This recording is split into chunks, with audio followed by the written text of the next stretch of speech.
오늘 이 영상 하나면 법인 전환에 대한 모든 고민이 해결됩니다. 많은 개인 사업자분들이 저한테 똑같은 질문을 매번 하세요. 제가 법인으로 전환을 해도 될까요? 오늘은 법인 전환을 고민하시는 우리 모든 개인 사업자분들을 위해서 준비했습니다. 언제 우리가 법인 전환을 하면 좋을지, 그리고 법인이 왜 세금을 덜 내게 되는지 정확하게 알려드리도록 할게요. 우리가 법인을 전환하게 될 때 체크해 보셔야 되는 부분이 있거든요. 이 체크해야 되는 부분을 제가 실제 사례를 통해서 한번 좀 말씀을 드릴게요. 최근에 상담하신 A 대표님에 대한 사례이거든요. 개인 사업자로 5년째 운영을 하고 계시는데 작년 순이익이 약 1억 5천 정도였어요. 세무사를 통해 종합소득세 세금 고지서를 받고 엄청 놀라셨다고 하시더라고요. 게다가 사업 확장 계획도 있고 자녀에게 사업을 좀 물려줄 생각도 하고 계셨다고 합니다. 이분은 법인 전환이 필요한 전형적인 케이스였어요. 그렇다면 제가 어떤 기준으로 이분이 법인 전환을 하면 좋을지 판단했을까요? 너무 많은 기준이 있지만 제가 생각하는 핵심적인 부분은 한번 말씀을 드려볼게요. 첫 번째로는 대표님께서 사세 확장에 대한 계획이 있는지에 대해서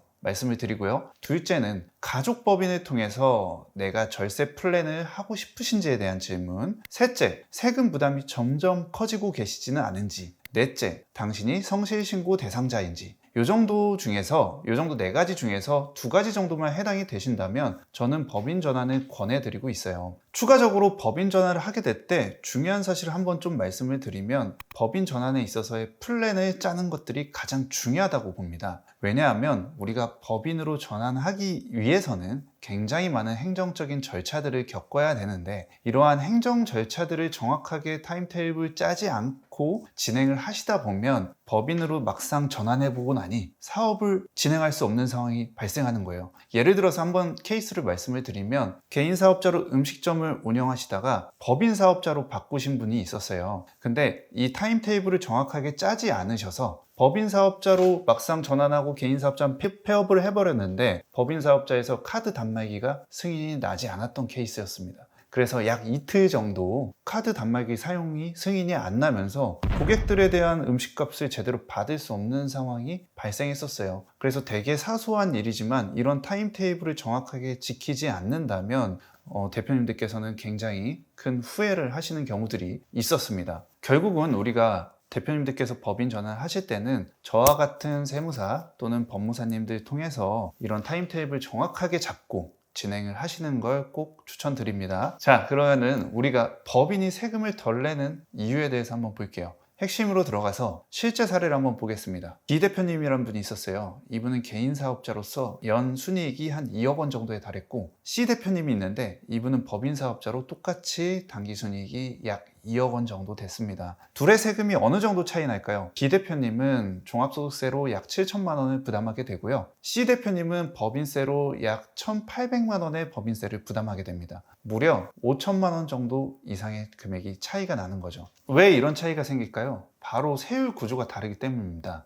법인 사업자는 과세 표준에 따라서 9에서 24%의 세율을 부담하게 되어 있어요. 여기서 과세 표준이란 쉽게 말해서 당기순이익과 유사한 개념이라고 생각해 주시면 되고요. 특히 우리가 당기순이익 2억 원 이하에서는 9%의 세율 부담만 하고 있기 때문에 개인 사업자에 비해서는 상당히 낮은 세율을 부담하고 있다고 보시면 됩니다. 반면에 개인 사업자는 어떨까요? 2억 원 순이익에 대해서 약 38%의 세율이 적용됩니다. 우리가 표면적으로만 봐도 법인 세율이 훨씬 낮죠. 이게 첫 번째 이유입니다. 하지만 여러분 여기서 끝이 아닙니다. 조금 더 중요한 비밀이 숨겨져 있는데요. 자, 우리 실제 새로운 대표님 사례 한번 볼게요. 법인으로 1억 원의 순이익이 발생한 대표님인데요. 이분은 이 중에 5천만 원을 본인 급여로 가져가셨대요. 그러면 세금이 어떻게 계산이 될까요? 법인은 5천만 원에 대해서 9%인 450만 원 정도의 세금을 내시고 대표님 개인은 급여 5천만 원에 대해서 근로소득세를 냅니다. 그러면 근로소득세 우리 어떻게 계산할까요? 근로소득에 대해서 여러분들 잘 알고 계실 거예요.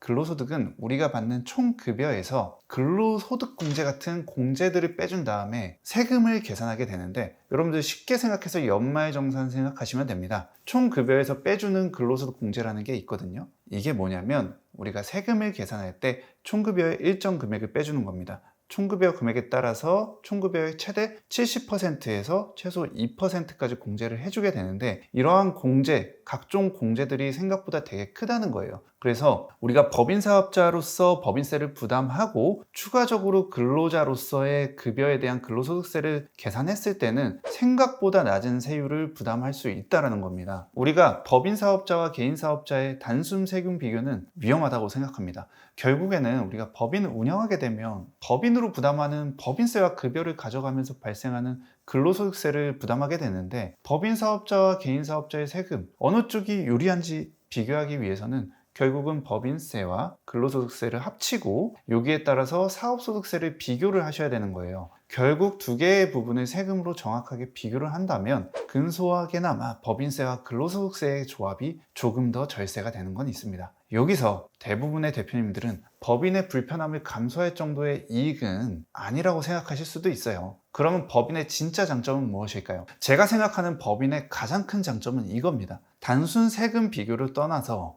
법인 사업자는 개인 사업자와 다르게 여러 가지 용도로 활용할 수 있다는 점이에요.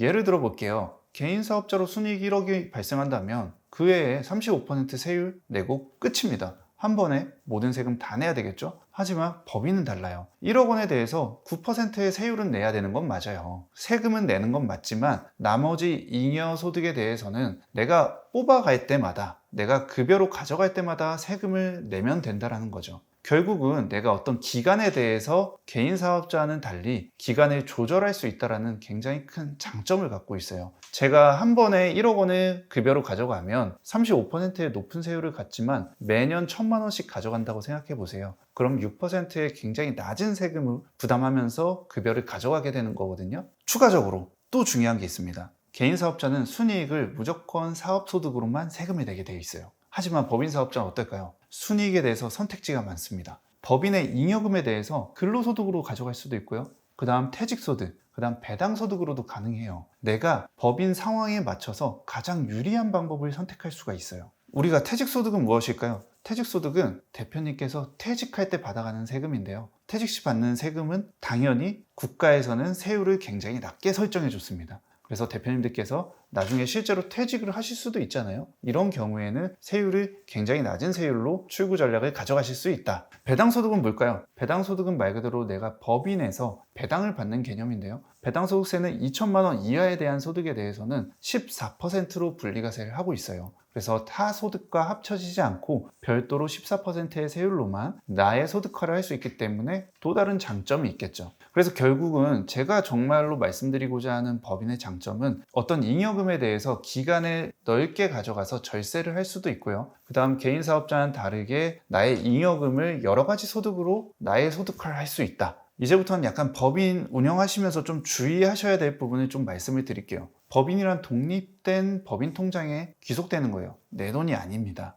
법인 돈을 내 맘대로 쓰면 어떻게 될까요? 상법상 배임 또는 횡령이 될 수 있습니다. 남의 돈을 뺏어가는 거예요. 합법적으로는 어떨까요? 해당 금액이 상여 처리돼서 대표님한테 소득 처분이 될 수 있어요. 그럼 세금을 더 내야 됩니다. 반면 개인 사업자의 순이익은 어떻게 될까요? 완전 내 돈이죠. 그럼 순이익에 따른 세금만 내시면 돼요. 많은 대표님들이 이런 말씀을 하십니다. 순이익은 높은데 왜 내 소중에 남는 돈이 없죠? 이유가 있습니다. 개인 사업자를 운영하다 보면 이것저것 돈 나갈 것들이 되게 많아요. 근데 돈이 나가는데 때로는 비용 처리가 안 되는 금액들도 있고요. 생각보다 내가 알지 못하게 나가는 돈들이 많습니다. 이런 경우에는 당연히 내 통장에 생각보다 돈이 없게 되는 거죠. 하지만 법인 사업자 운영하시면 어떻게 될까요? 법인 사업자로서 내가 낼 법인에 대한 비용은 법인 통장에서 다 집행이 되겠죠. 그리고 남는 돈에 대해서 나는 급여를 받기 때문에 이 받은 급여에 대해서는 추가적인 나의 카드값만 내고 나머지는 관리가 좀 더 편하겠죠. 그래서 쉽게 말씀을 드리면 사업적인 비용은 법인에서 다 처리하고 나머지 사적인 비용은 급여로 지출을 하게 되는 그런 것들이 자금 관리가 좀 더 훨씬 명확해지고 유용해질 수 있다고 생각합니다. 정리하겠습니다. 우리가 법인 전환은 단순히 세금으로만 비교를 해서 결정하는 게 아니라고 저는 생각을 합니다. 사업에 대한 확정 계획, 그 다음 가족에 대한 증여 플랜, 세금 부담 아니면 자금 관리 방식까지 좀 종합적으로 생각하셔서 우리가 법인 전환을 고려해 보셨으면 좋겠습니다.